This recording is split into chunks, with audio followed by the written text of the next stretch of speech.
Coco Gauff just gave her opponent a spanking at the Cincinnati Open. Don't believe me? I got the receipts. Go ahead and follow this page because I am about to break something down. Y'all, I got 6 receipts on what just happened with Coco Gauff at the Cincinnati Open and the secret behind her game change. That secret is coming at the end of the video, so stick with me.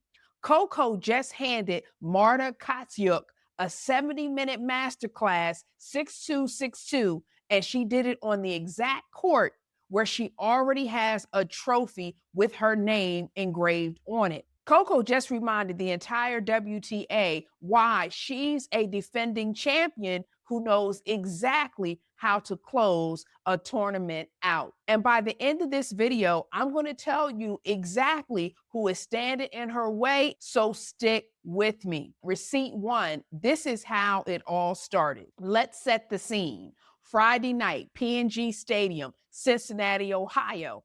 4th-seeded Coco Gauff versus 10th-seeded Marta Kostyuk, a 2-time Grand Slam semifinalist who was coming in red hot off of a comeback win over Mira Andreeva.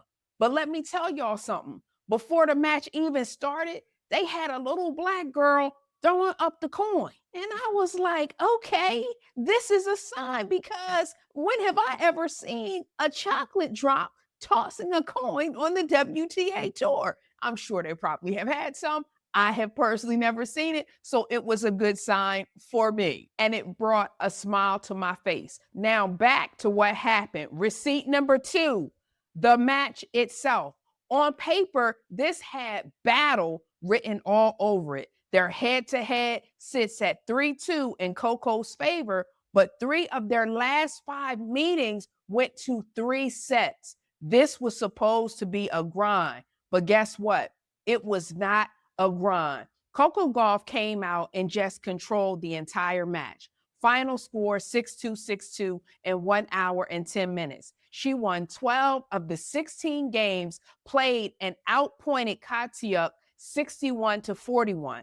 6 total breaks of serve, 0 tie breaks needed because she never let it get that close. And so here's a question you may be wondering. Why was the match so lopsided? Kostyuk's second serve completely betrayed her. She won only 21% of her second serve points and racked up 8 double faults. Coco, meanwhile, had exactly 1 double fault the entire match. That's not exactly luck. That's a player who showed up locked in while her opponent's serve fell apart under pressure. Receipt number 3, how it ended. And this is where I want y'all to really clock what happened. Coco was playing clean and Coco is playing different. She's been coming to the net more aggressively than we've seen from her in years. And that tactical shift is a big part of why she's now won 6 straight sets heading into the semis. Let's go ahead and get into receipt number 4. Coco's post-match excitement was visible. In her on-court interview, when asked what made the atmosphere special playing at home in front of her Cincinnati crowd, Coco lit up talking about the fan support, joking about a fan shouting their love for her, and playfully confirming in her words that it was the right Coco that they were cheering for. Let's go ahead and look at that clip. What is it about these kind of tournaments that bring out the best in you? Definitely playing in front of this home crowd. Yeah, shout out to, I don't know who was saying I'm in love with the Coco, but I like that one. Receipt number 5, her game has changed. And this is the secret that I promised you in the beginning. Here is the most dangerous receipt, the one that explains the whole tournament.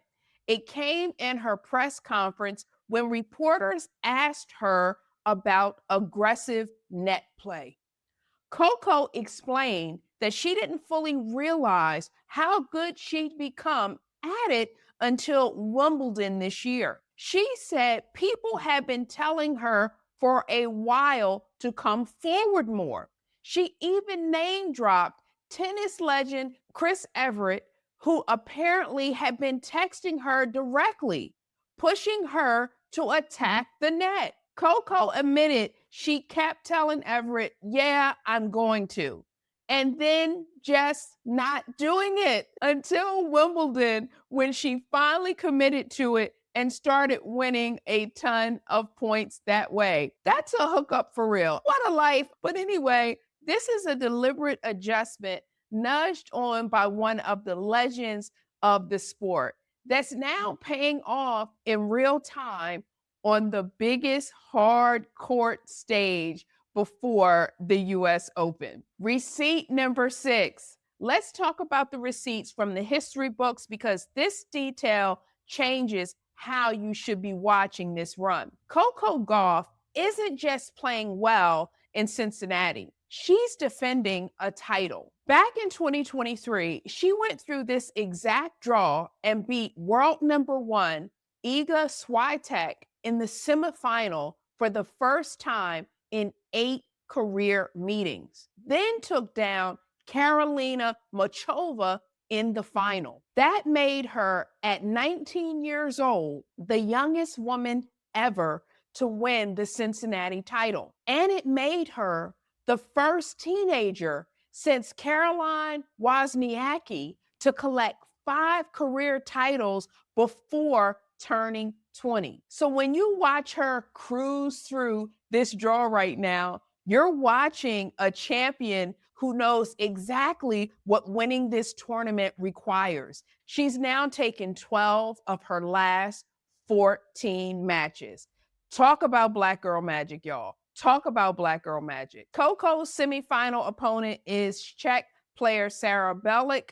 She's upset world number 1 Aryna Sabalenka earlier in the draw, and she just battled past Madison Keys in a 3-set fight, 3-6, 6-4, 7-6, to punch her ticket to the semis. For Coco, this semifinal is the last obstacle between her and a shot at defending that Cincinnati crown, and doing it right before she heads to Flushing Meadows. The question on the table now is, does Coco's newly aggressive net rushing game translate against a red-hot underdog with nothing to lose? I surely hope so. You already know who I'm going to be rooting for. All right, y'all, that's one to grow on. Let me know what you think. Get in the comments. And if you like these breakdowns and would like to watch them ad-free, join my Patreon page at Yasmin Shiraz. Peace. See you next time.